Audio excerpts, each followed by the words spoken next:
Hello everybody, it's Siobhan again from At One Wellbeing. So we're now into our next topic of conversation and area to explore with Cookstown and Western Shores Area Network as part of their series of videos that I'm doing on mental health and wellbeing. So this week we're going to be talking about self-confidence and self-esteem, which if you're anything like me, it's an area that's very, very close to my heart, because there's times in life when we are feeling really confident and our self-esteem is at a really high level, and then there are other times when we are at quite a low ebb. So what I want to do today is to talk about self-confidence and self-esteem and really understand what things impact upon it and actually what we can do to improve our own self-confidence and self-esteem, and to explore the difference and similarities between both. So I have another presentation to do here, so I'm going to just start to share the screen. And we'll just go through that presentation, and then really at the end we'll have some ideas on how we can build our own self-confidence and self-esteem. So here we are. Self-confidence and self-esteem is something that really can impact upon us as we go through our daily lives. And I'm sure if you're like me, there are things that have happened to us in the past, things that happen to us in the present, people that make us feel bad about ourselves, that can really impact upon our confidence and self-esteem. And what is it that we can do really to elevate ourselves to a level of confidence and self-esteem that actually makes life pleasant and makes us feel better, makes us feel, you know, like worthy, and that we can have a good life and that we deserve a good life. And my belief is that we all deserve a good life. And why not? What would stop us? So we'll start by looking at the outline. So we're going to look at the definition of self-confidence, a definition of self-esteem, then the things that it can affect both, and what you can do to help yourself. And you know what? You know, that empowering feeling that because your confidence isn't low right now, doesn't mean it has to be like that forever. And if your self-esteem has taken a battering as you come through life, the good news is today is the day that you can really start to understand what it is that you can do to help yourself and to improve your own self-esteem. So on that positive note, let's move forward. So self-confidence definition is an individual's trust in their own abilities, capacities and judgments, or belief that she or he can successfully face day-to-day challenges or demands, right?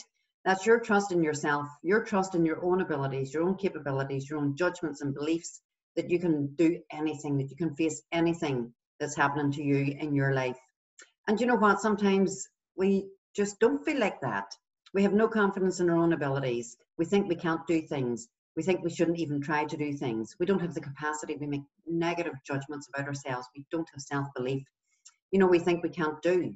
And if you feel like that, then it has an impact on how you face daily challenges and demands that are placed upon you.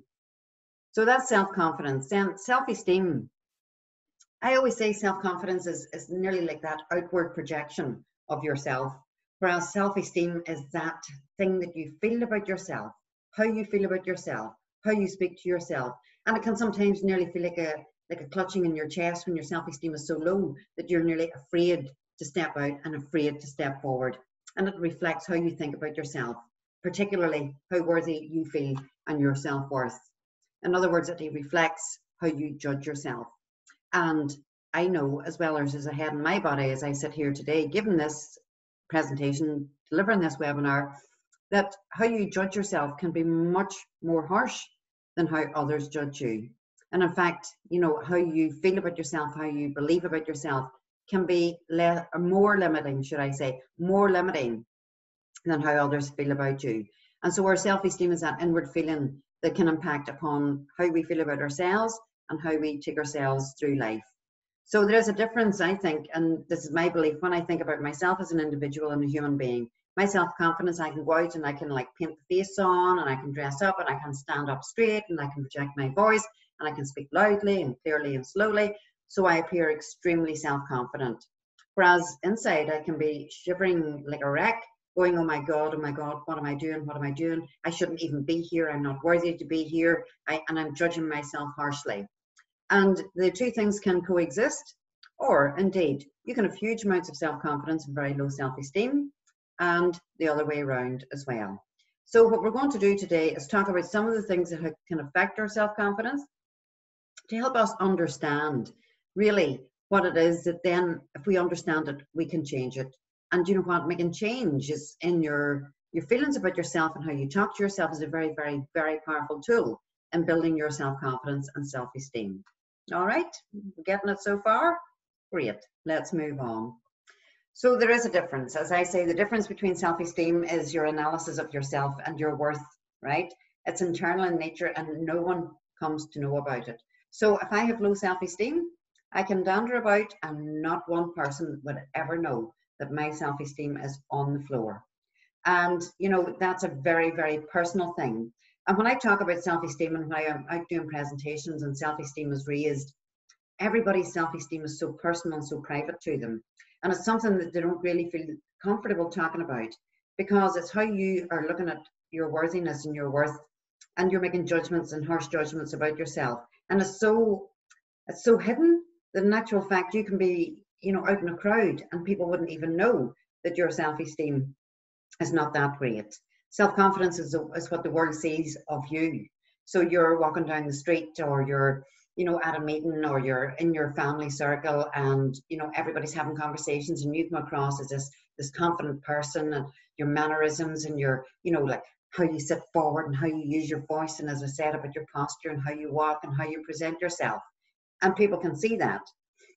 And in fact, you know what, when I think about confidence, and sometimes when you have to do something that really challenges you, your confidence can feel like, oh my God, I can't do that.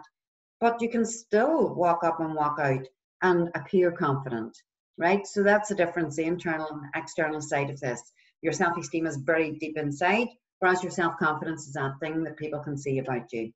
And people do tend to make judgments about you based on confidence. You know, she wasn't a very confident presenter, or she didn't do a very good job, or her voice was shaking. Sure, what odds? Who cares? If your self-esteem is at a high level, these things don't impact you as greatly. And so I think if we're talking about the linkages between self-confidence and self-esteem, you know, if your self-esteem is high, your confidence tends to be quite high as well. There are times when you might, you know, think, God, I didn't do a good job there, or I stood the wrong way, or my shoulders were slouched, or I was folding my arms, or whatever it is. You know what? You have power to change this. You have power within yourself. And we all have that internal strength. Sometimes we can't see it. Sometimes we can't see it, and sometimes it's difficult to see, but it's there, because we're doing a great job at life. And don't ever let anybody tell you that you're not worthy, or that you don't deserve, or that you're not good enough, because you know what, it's how you feel about yourself is the most important thing. And nobody can say to me, Siobhan, you know what, sure, you'll get up tomorrow morning and your self-esteem will be fine. You know what, you can't tell me, nobody can tell me how my self-esteem is. That's a very personal thing to me. And for confidence, you know what, people can elevate your confidence, and that's great and can be really helpful, but they can also drag you down.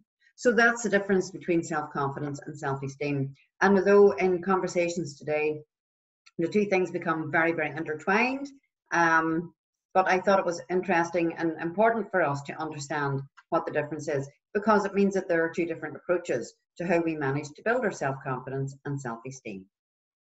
With me? Sound all right? Right, okay, let's move on. So when you think about your own self-confidence, right, and I always give practical examples, or try my best to give practical examples of how things that affect my confidence actually when I was younger can play out in later life. So childhood experiences. So things that happened to me as a young child. So I'll give you one example. Primary 7, Siobhan was in primary 7, thought she was doing a right good job in her studies. And when my mummy went into a parent-teachers meeting with the principal of the school, and she came back out and she says, oh, Siobhan, Mr. Keeley said that, God, Siobhan's a great child, Mrs. Kearney. She has a gift for English, but she's just not very good at maths. So what part of that do you think I remembered as I went through life? I didn't remember Siobhan has a gift for English. I remembered Siobhan is not very good at maths. And you know what? As I progressed through life, even when I went to secondary school, maths was always a problem to me. And, you know, it was like really this difficulty that I had in my own head about, oh, I'm not very good at maths, so sure, you know what, I'm not going to do very well at it. And never mind that then, when it came to even going through university, and getting my first job, my second job. Oh, I'm not very good at maths. Don't be giving me any budgets to do. Oh, no, no, no, I can't do. Until I recognized one day that I actually love working with figures. Give me a spreadsheet and I can spend hours on a spreadsheet and calculating figures and budgets and, you know, and I realized, you know what, I actually might not have been very good at maths in primary 7, but the maths I was doing in primary 7 actually has no bearing on what I'm doing right now. And so when I was managing, you know, like £1 million budgets for capital build projects, it wasn't primary 7 maths. It actually was the use of spreadsheets, the understanding of income versus expenditure, budget lines, where the money goes, where the money's spent, where the money's coming from, where it is, what we're doing with it. And I recognized then at that time, I think I was 26 years of age when I recognized, you know what was said about me in primary 7 when I was 11 years of age had a massive impact on my confidence around figures. And it was only by understanding that and how that influenced me throughout my life that I just went ka-ching, bang, goodbye, stop, right? So things that happen to us in childhood can really affect how we feel in our confidence. And I'm just giving you one example. Other examples could be, you know, somebody said something to you, a peer who was important to you, a family member who was important to you, how they treated you, how they spoke to you, can really have an impact on your confidence as you move through life. And other things that can affect our confidence as well as society, the pressure of society is a main contributor to low self-confidence. This expectation that you will be married by the age of 29 or 30 or whatever age you think, having a house, owning a car, having all the trappings of a successful life, and society is demanding this of us, and it's putting huge amounts of pressure on us and the confidence that we have in ourselves. And then the media and how it plays its part and this like perfect life that people have. Social media. I rarely put up bad photographs of myself on my Facebook page because you can see how a perfect life, idea of life is portrayed in the media all the time, portrayed in the media all the time.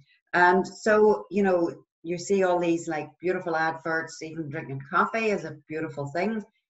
I make a cup of coffee in the house and I don't have to like jump over buildings or do things. But you know, when you see these advertisements, when you see people putting their lives out on social media and this perfection of what this ideal life is, can really have an impact on how you feel about your own life and your own, you know, your own sense of worth. And as I said earlier, friends and family can have a real direct impact on how we feel about ourselves. You know, it affects our self-confidence if we're always the one who is like, oh, she didn't do well in maths, for example, or she can't do this or she can't do that, or she could never do that, and her, you know, blah, blah, blah, she's useless and she's not. And you think to yourself, the way your friends and family talk to you can have a real direct impact on how we feel about ourselves and that confidence that you feel about stepping up and stepping out. Relationships can also have a massive impact on us because it's generally the relationships that we have with people that we are in a loving relationship and partnership with. And I'm not sure what experiences any of you have had, but I know that my direct experience in some relationships have really had an impact on my self-confidence and how I move forward, and can have an impact actually long before the relationship ends or long after the relationship ends. Because if there are things that are said to you or how you're made feel as part of a relationship, that can be quite damaging to your self-confidence. Work environments and health, you spend an awful lot of time at work, and if you're having negative feedback from managers or bosses or peers, or, you know, that can have a real effect on how you feel about yourself and the confidence that you have in your own abilities to complete tasks, for example, and then your health. And I know that, you know, there are certain health-related conditions that can affect your confidence. You know, people with fibromyalgia, and I myself have fibromyalgia, can say that your ability, I'm not saying it's a lack of ability, but your lack of energy, the pain that you feel, can really have an impact on how you feel about yourself and how you think other people look at you. And these are the things that I would say that if we start to understand and start to challenge, then we have a much better chance of building our own self-confidence. So, self-esteem, that thing again that is inside of us, that is not visible to anybody else, that can really make us feel very, very low and not able to complete tasks and not having the confidence to complete tasks. And again, these can stem from childhood experiences.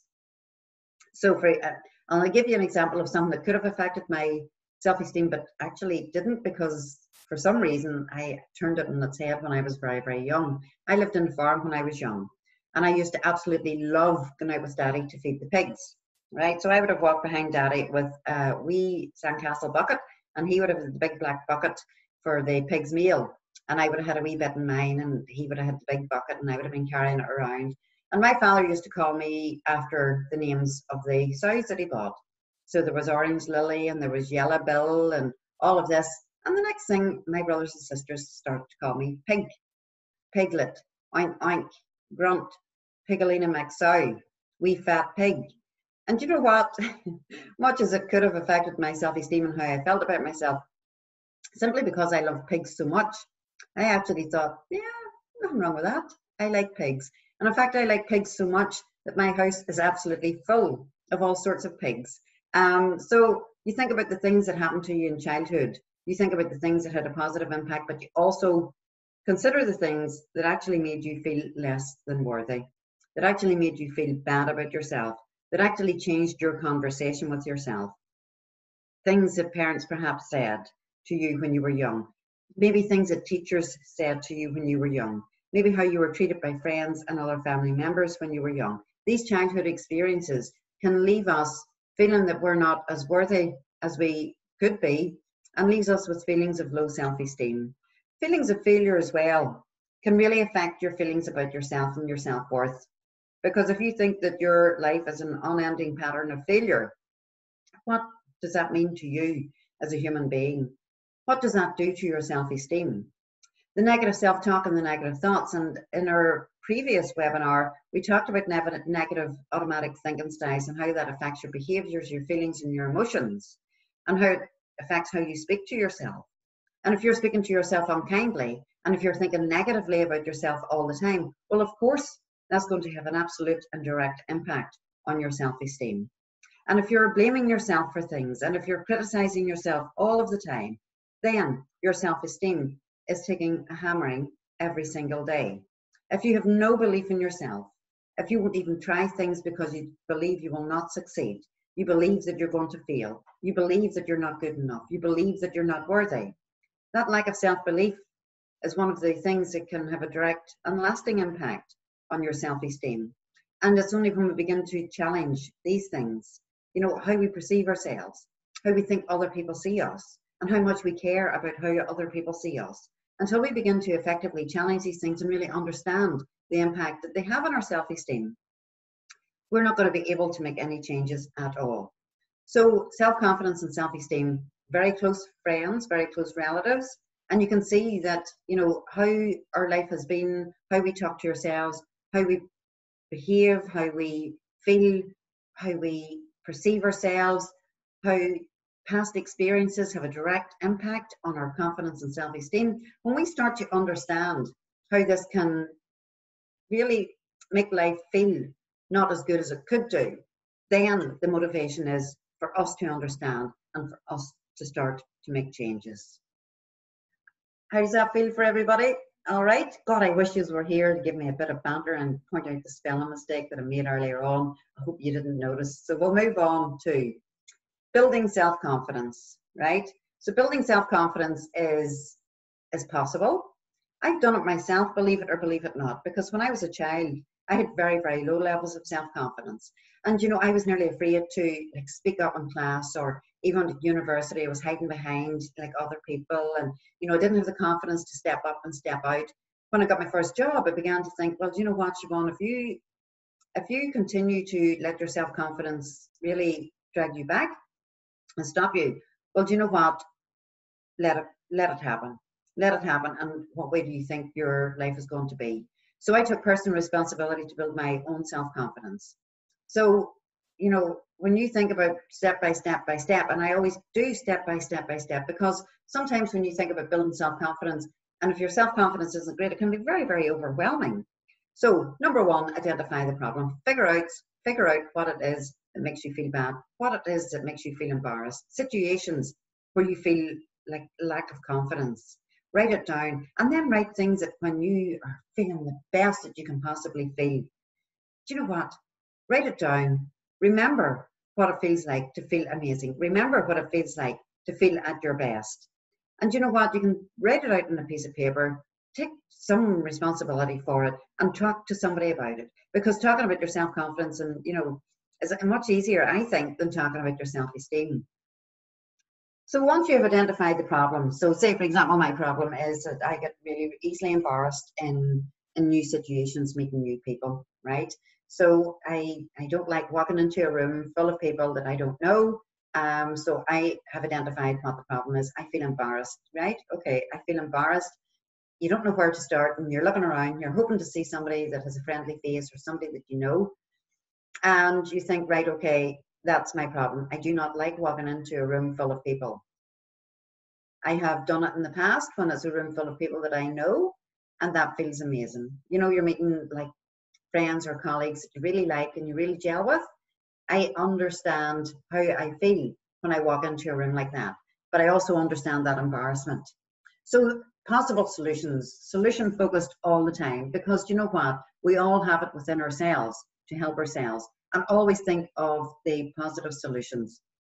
You know, if you're thinking about losing a bit of weight, right? If that would make you feel better, if it would improve your situation, something central to who you are, focus on the positive aspects. Sometimes spend time working on the issue, identifying solutions, or simply learn to accept it. And so using the example of me walking into a room full of strangers, I still don't like it, right? I've looked for possible solutions and, you know, all of this stuff. Oh, you know, imagine them all as animals or whatever it is. It doesn't work for me. It just simply doesn't work for me. But the fact of the matter is, I now accept that I don't like it. But you know what? Even in accepting that I don't like it, that makes a big difference. Because nobody is looking at me saying, oh my God, she doesn't like networking, because I'm still doing the same stand, doing the same poise, you know, using the same voice. I hate it. I hate it, but I accept it. And when you know it's central to who I am, and that's okay, because I have come to the understanding and the realization that I simply cannot be brilliant at everything. There are many, many things that I am absolutely brilliant at, but there are other things that I do not enjoy. And I'm not going to go through my life beating myself up about those things that I do not enjoy. But the key to it is to take steps in the right direction. So working hard to try and eliminate the issues that bothers you. Focus on another aspect of yourself that can take attention away from the negative one. Do you know what? When you're even taking steps in the right direction, that builds confidence in itself. Because if you recognize that there's something that you want to change, and if there's some way that you want to build your own self-confidence, and if you understand where the issues are with your own self-confidence, taking those proactive steps to do something in itself builds confidence. So I would encourage you, if you're feeling that your confidence is at a low ebb, start just one step at a time to do something that will make you feel better. And something that when you look back, you'll go, oh my goodness me, look at the journey I have come on. You never look back to blame yourself for things that happened in the past, or to scold yourself for things that happened in the past. The only time you look over your shoulder is to see how far you have come. And you know what? That in itself builds confidence. Also, encourage yourself. Remind yourself of your many talents and abilities. You know what? You may be underconfident about one thing, but super confident about another. So remind yourself every day how wonderful you are, how fantastic you are. Set yourself a goal. Reward yourself. Look at all those tiny marginal gains. Those marginal gains. And that's why I say step by step by step, build your own self-confidence. Congratulate yourself on marginal gains. Encourage yourself. Find a new activity or hobby that you enjoy, because you know what? Even in doing that, you're building your own self-confidence. You're out meeting new people. You're having a good time. And act positive. Stay positive. Be upbeat.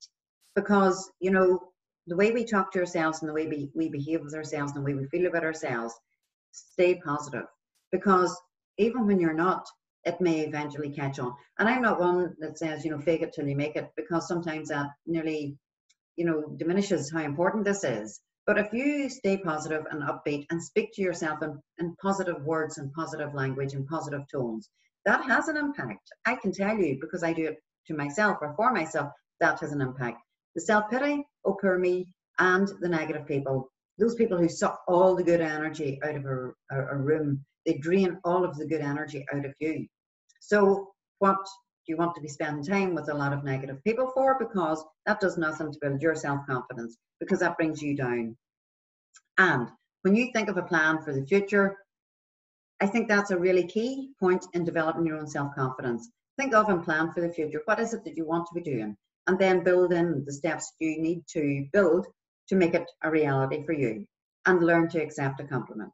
So that sense of positivity about self, that self-confidence that grows and builds with every step that you take, by identifying where the problems are, whether looking at it in a different way, you know, talking positively to yourself, feeling more positive about yourself, staying away from negative people.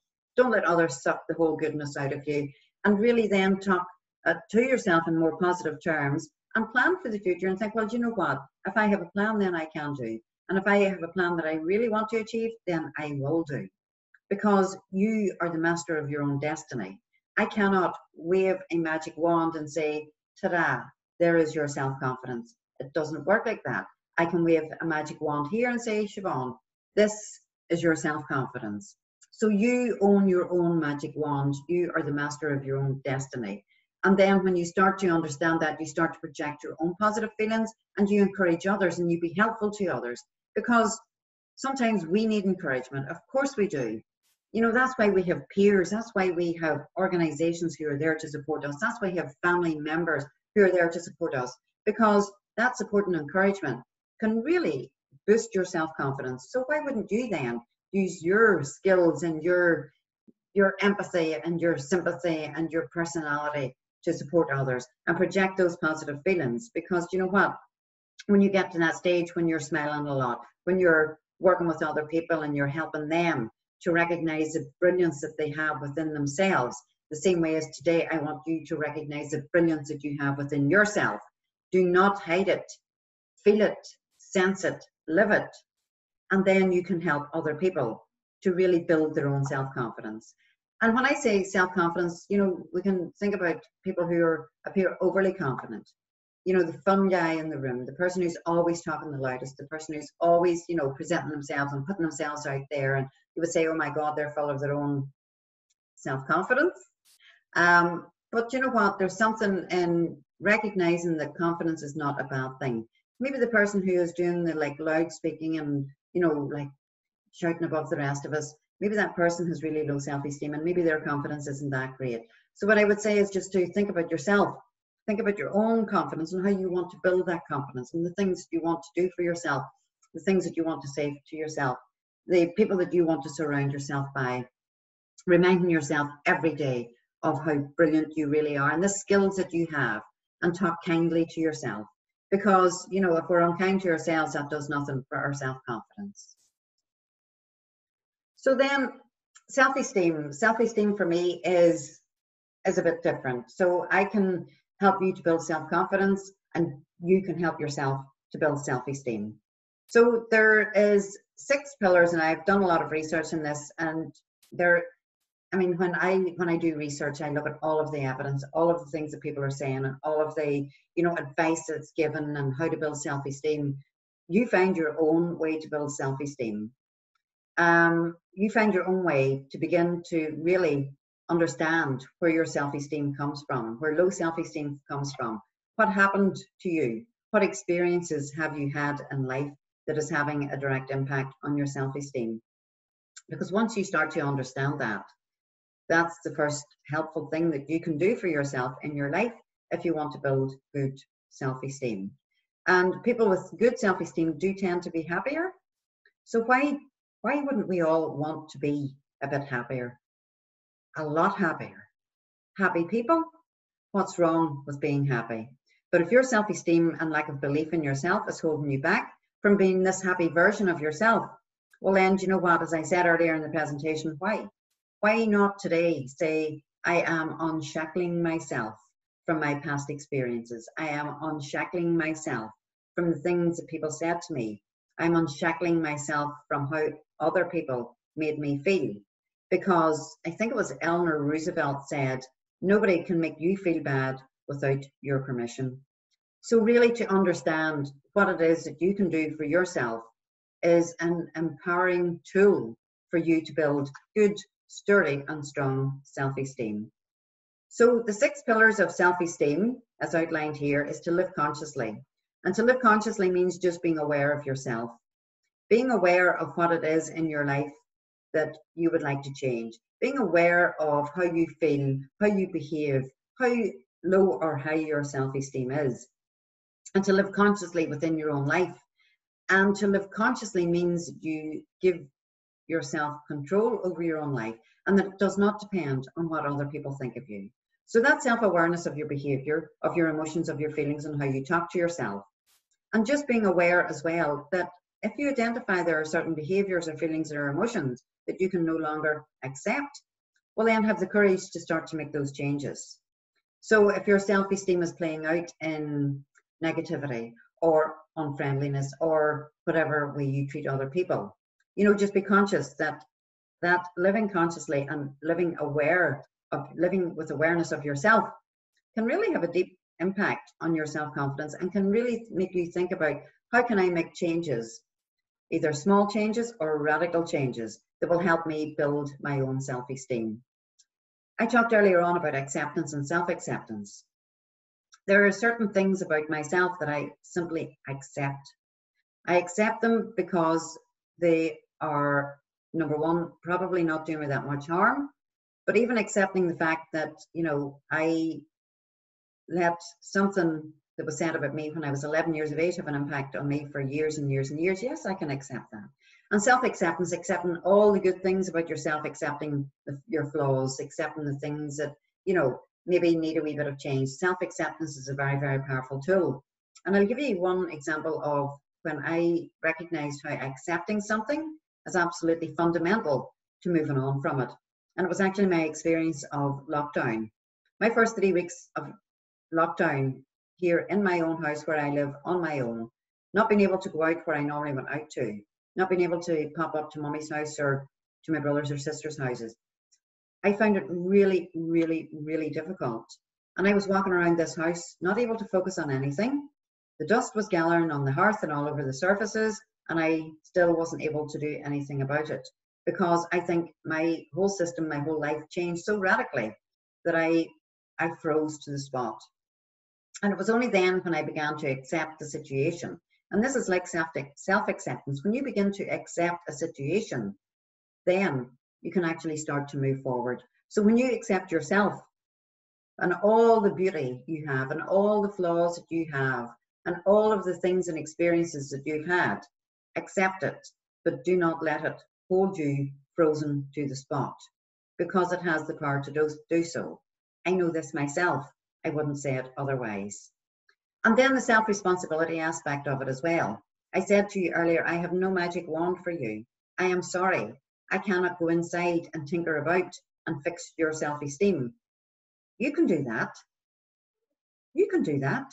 So to take responsibility for building your own self-esteem. And I know that sounds really harsh and really hard. It's like me saying, oh God, you know, you do it yourself. But self-responsibility and understanding that you have the power over this yourself and that you have a responsibility to do things that are good for you and to do things that build your own self-esteem. That's a powerful thing. And you can do it and take responsibility for it. Grab it by both hands.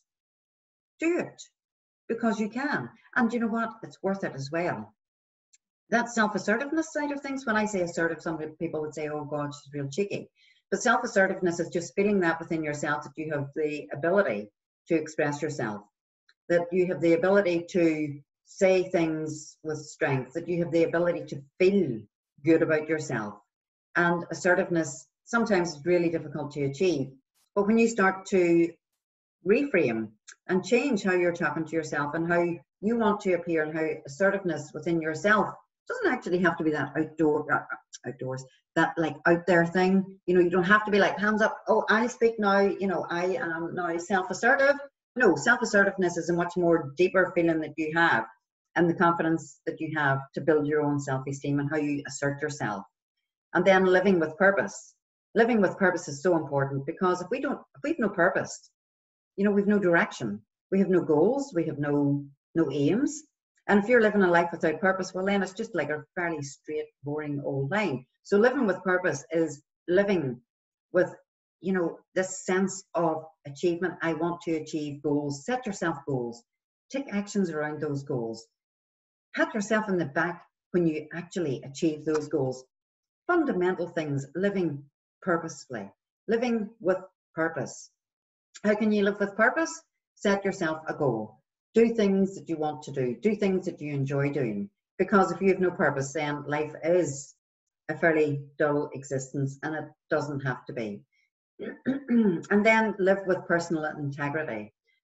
I live with, excuse me, I live with authenticity, my personal integrity. I live in line with my own values. My values around honesty, transparency, openness, kindness, empathy. That's how I live my life. So when I live my life in tune with the values that are so important to me, then I am living with personal integrity. And when I live with personal integrity, I feel better about myself. And I always know when I come into contact with people and organizations and things that do not have the same values as I do, I don't feel good about it. In fact, I have seen myself in many, many situations actually stepping back from a partnership or a collaboration because the values that were being demonstrated did not meet my own personal values. So therefore, I could not live with integrity. I could not work with authenticity. And that's how important it is, because once I start to live outside my values and not in line with my own values, well, then my self-esteem takes a hit and it's not worth it. So the 6 pillars of self-esteem: live consciously, self-acceptance, self-responsibility, self-assertiveness, live purposefully, and personal integrity. And you know what? See, when you start to build these pillars into your life and build these things and understandings into your life, well, you know, this is the step-by-step approach that I talk about. Your self-esteem, if it's really, really low, will take work. It'll take work that you do on yourself and for yourself. Your self-confidence is exactly the same. There are friends and peers and people who will help you. You are not on your own on this journey. Because when I think about the people that I see on a one-to-one basis, generally self-confidence is a big issue. It's a big issue about changing jobs, or, you know, in relationships or in family life and things that are going on. But fundamentally, self-esteem is the inside, is the internal thing that keeps people stuck where they're at. And if you're feeling bad, you do not want to be stuck where you're at. You want to have that ability to stand up and to step out and to do the things that give you joy and to have a good, happy life. So self-confidence and self-esteem, brother and sister. But at the same time, you yourself will understand within yourself, when I talk to you, you'll understand within yourself what it is this feels like for you, what it is it stops you from doing for yourself, and how it is actually limiting you in your life. And to recognize and realize, do you know what? I have utter power and control over this. Nobody else does. People can support me, of course they can, but this is my personal journey. This is up to me to help myself. And if I need to pull in my friends or confidants, perfectly fine, do it, because you know what? It's worth it. So, you know what? This is about you saying, right, my self-confidence isn't great, my self-esteem isn't great, and you know what? See, today I am taking back control, right? So how do you take back control? I just put together a few questions here that, you know, helps you to think, start to think, right? This is only the start of a conversation. This is to help you to start to think about the things that you could ask yourself. And you know what? Feel free to write down the answers to these questions on a piece of paper. So what is it that you like about yourself? Right? So I like the fact that I outgoing, I'm bubbly, I am confident, I'm getting my hair all changed, and I'm going to like it eventually. So what is it that you like about yourself? Are you kind? Are you compassionate? Are you friendly? Are you sociable? Do you like to help people? What is it that you like about yourself? Even physically, what is it that you like about yourself? What is it that you would like to change? Well, I did mention my hair. I'm on a particular journey with my hair. I went from jet black and I'm going to silver gray. This is part of the journey. And eventually I will change that. But that's, I mean, that's only trappings. It's not really important. So what is it that you would like to change? Would you like to change, you know, how you look, how you behave, how you feel? And then recognizing there are some things that you can't change. You know, there's some things I can't change about myself. I can't change the color of my eyes. I can't change the shape of my face. I can't change the fact that I have bad eyesight. You know, there are certain things in our lives that we can't change. And it's to recognize what those things are and to leave them be. Because if you're spending a huge amount of time on trying to change things that cannot change, well, you're wasting all your good energy on banging your head off a brick wall, and it's not worth it.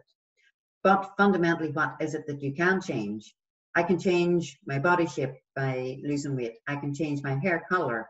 I can change my glasses. I can change how I feel about myself. I can change how I talk to myself.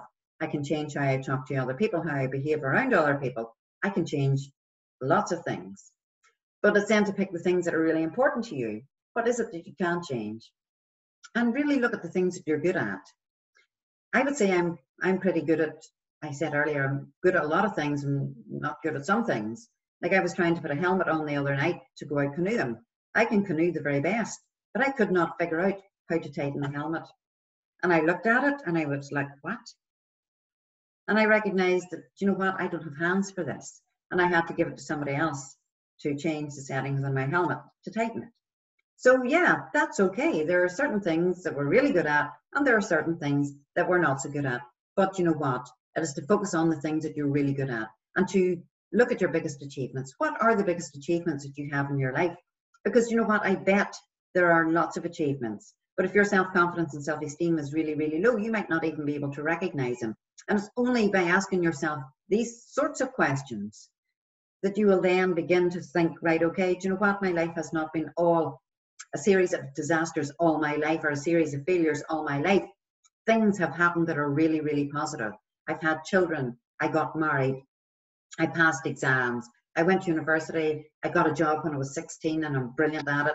All of these things. What is it that is your biggest achievement? What are your best qualities? I'm open, honest, transparent. I'm kind, compassionate. I would do anything for anybody. I know my best qualities. You know, my self-confidence is good. My self-esteem is good. Hasn't always been that way, but as we sit here today, it is. So I can recognize what my best qualities are. What are yours? Because we all have good qualities. But sometimes it's really hard to identify them for ourselves. And if you want to ask somebody else that you're really close to, what do you think my best qualities are? And hear them coming out of somebody else's mouth. Because they'll be fit to see them while maybe you cannot see them. You may be blind to them. So even to ask somebody else, what do you think my best qualities are? And what do I love about myself? Imagine the vanity of loving something about yourself. Oh my goodness me, how very dare us. But ask yourself, what is it that you love about yourself? Do you love the fact that you're a grandmother, a mother, a father, a grandfather, a brother or a sister? What qualities, what do I love about myself? The way I behave around my nieces and nephews, what I do for people? Write it down, understand it, talk to yourself kindly about it. And then, what 3 positive things am I going to say to myself every single day? I am worthy. I am amazing. I am spectacular. I am kind. I am compassionate. I am loving. I am loved. I am important. I am worthy. I can do anything. What is it that you choose to say to yourself in a positive way that builds your confidence and self-esteem? That makes you feel more worthy, that makes you feel less of a failure, that makes you recognize the brilliance within yourself, that makes you recognize your achievements to date, makes you recognize that today is the day when everything changes, when you change the conversation, when you change the way you speak to yourself, when you change the tone of voice that you use with yourself. Today is the day, and it is possible. And you know, when I said at the beginning, when I talk about self-confidence and self-esteem, it is an area that's very, very close to my heart, because there's been times in my life where my self-confidence has been, oh my goodness me, I couldn't even go out of the house. I felt so bad about myself. And my self-esteem was taking a hammer, and I thought I wasn't good enough. I had imposter syndrome, and I was like, oh my goodness, I'm going to be caught out some of these days. And it was only by working on myself in a very personal way and understanding where this stuff all came from, and understanding the difference between confidence and self-esteem, by understanding that there are things that I can do for myself. In fact, it got to a stage when I felt there were things I must do for myself, because life is for living. Life for me is so fundamental. It's just so important. It's just, I love life. You can also love life. Why wouldn't we want to love life? And so I'm going to leave you today just by asking you to really look at this, listen to it again, look at the things that affect self-confidence and self-esteem. Start asking yourself questions, start recognizing the brilliance within yourself, and start feeling it. Start feeling it within yourself. Because unkindness towards yourself, you know, it's easier than being kind and compassionate towards yourself. And as I said, today is the day, my friends, when everything changes. How does that feel? Do you feel empowered? Do you feel that it's possible? Well, let me tell you, I know it is entirely possible. So that's us done. I would like to wish you all a very, very good day as I find how to stop sharing the screen. And wow, that's us done. Listen, guys, thank you very much for listening. I hope you found something useful within that.